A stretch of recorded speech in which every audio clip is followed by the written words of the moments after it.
Hey guys, how you doing? Good morning. It's Kevin here, bringing you a video on, I guess, day at work. So you wanna make sure you test everything before you give new IT equipment to a new hire. Also, you want to make sure that you have their voicemail set up, their PIN is set up on their phone. Make sure they're able to dial out, dial in the office, dial out.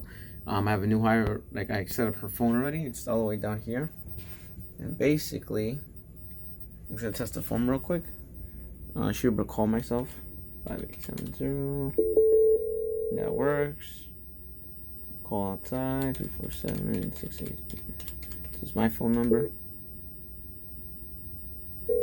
That works as well. And then we have like a Word document where we send them their username, their password, and their phone number and their voicemail pin. So it should be.